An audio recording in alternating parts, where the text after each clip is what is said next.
ሰላም እንደናችሁ ወደ ዩኒክ ስፖርት ዩቲዩብ ቻናል ቤተሰቦች መርፈኞቹ ትናንት ምሽት ባደረጉት የሻምፒዮንስ ሊግ ጨዋታ 3-0 በሆነ ውጤት ከሜዳቸው ውጭ ስላቪያ ፕራጎን በማሸነፍ ታሪክ ሰርተዋል። አሰልጣኝ ሚኬል አርቴታ በዘንድሮ የውድድር ዓመት የ2025-26 የውድድር ዓመትን የፕሪሚየር ሊጉን ዋንጫ የማሳካት አቅም እንዳላቸው እያስመለከቱ ነው የሚገኙት። እንዲሁም የሻምፒዮንስ ሊግ ዋንጫውንም እንዲሁ የማሳካት አቅም እንዳለው ቡድኑ ስብስቡ አቅም እንዳለው እየተመለከትን ነው የምንገኘው። ምክንያቱም ከተቀያሪ ወንበር የሚመጡ ተጫዋቾች ሳይቀር ጨዋታውን የሚላመዱበት መንገድ ቀላል የሚባል አይደለም። በቀላሉ ጨዋታውን በመላመድ መርፈኞቹ ትልቅ ነጥብ ይዘው እንዲወጡ እያደረጉ ነው የሚገኙት።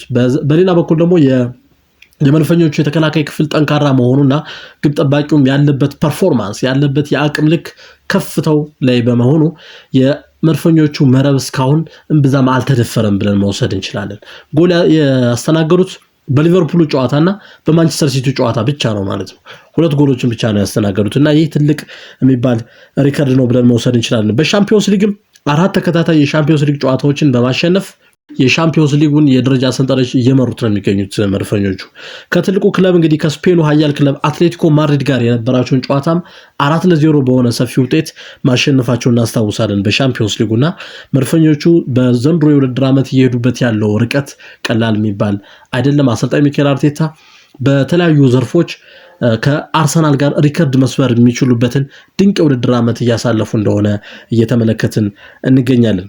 ቡካዮ ሳካ ፕሪሚየር ሊጉን እናሸንፋለን የሚል ቃለ ምልልስ አድርጎ እንደነበር ከሰሞኑ እናስታውሳለን።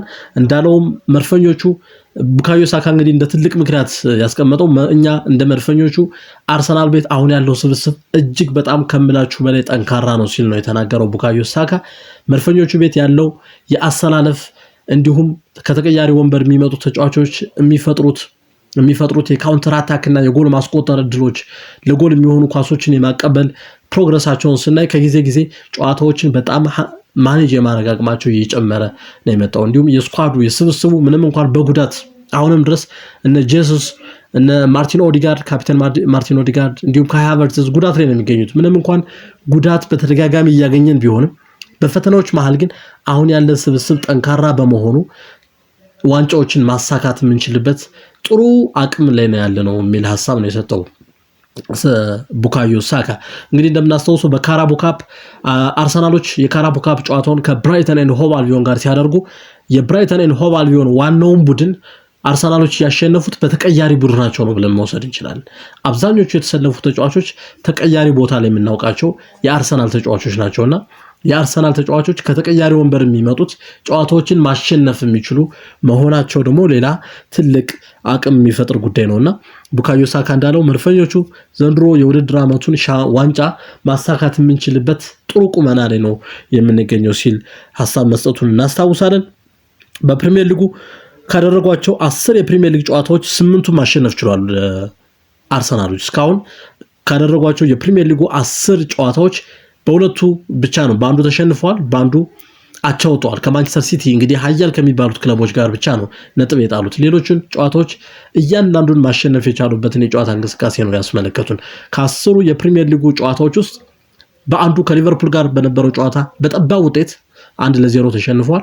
ከማንቸስተር ሲቲ ጋር በነበረው ጨዋታ አሁንም አንዳቻ የተለያዩበትን ውጤት ተመልክተናል። ነገር ከዛ ውጭ ያሉ ጨዋታዎችን ግን 8ቱንም ማሸነፍ ችሏል ማለት ነውና የዋንጫ ቡድን መሆኑን የሚያስመሰክር ነጥቦችን መሰብሰብ የሚችለውን የአሰልጣኝ ሚኬል አርቴታውን ስብስብ ነው በ2025-26 የውድድር ዓመት ከአጀማመሩ ጀምሮ እየተመለከትን ያለ ነውና መድፈኞቹ ዋንጫውን የማያሳኩበት ምንም ምክንያት አለመኖሩን እንመለከታለን። በዚህ ጠንካራ ጨዋታቸው የሚቀጥሉ ከሆነ ዋንጫውን የማያሳኩበት ምክንያት እንደማይኖር ይጠበቃል።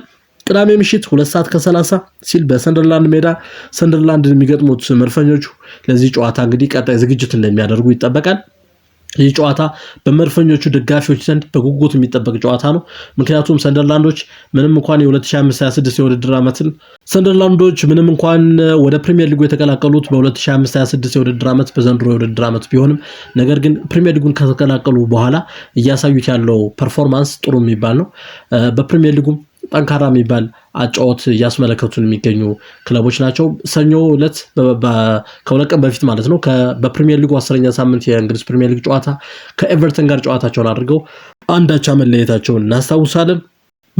ስለዚህ ሰንደርላንዶች ለመርፈኞች ቀላል የሚባል ፈተና እንደማይሆኑ ይጠበቃል። ስለዚህ መርፈኞቹ ያው አሰልጣኝ ሚኬል አርቴታ ምን አይነት አሰላለፍ ይዞ እንደሚገባ ለሱ ቀላል እንደሚሆን ይጠበቃል። ምክንያቱም ዋና ቲም 11 ውስጥ የሚገቡ ተጫዋቾች አሉ በመልሶ ማጥቃት በፉል ባክ እንዲሁም በአጥቂ ክፍል ላይ ያሉ ተጫዋቾች እስከዛው ድረስ ደግሞ ቪክተር ዮኬሬሽም ወደ አቋሙ እንደሚመለስ ይጠበቃል።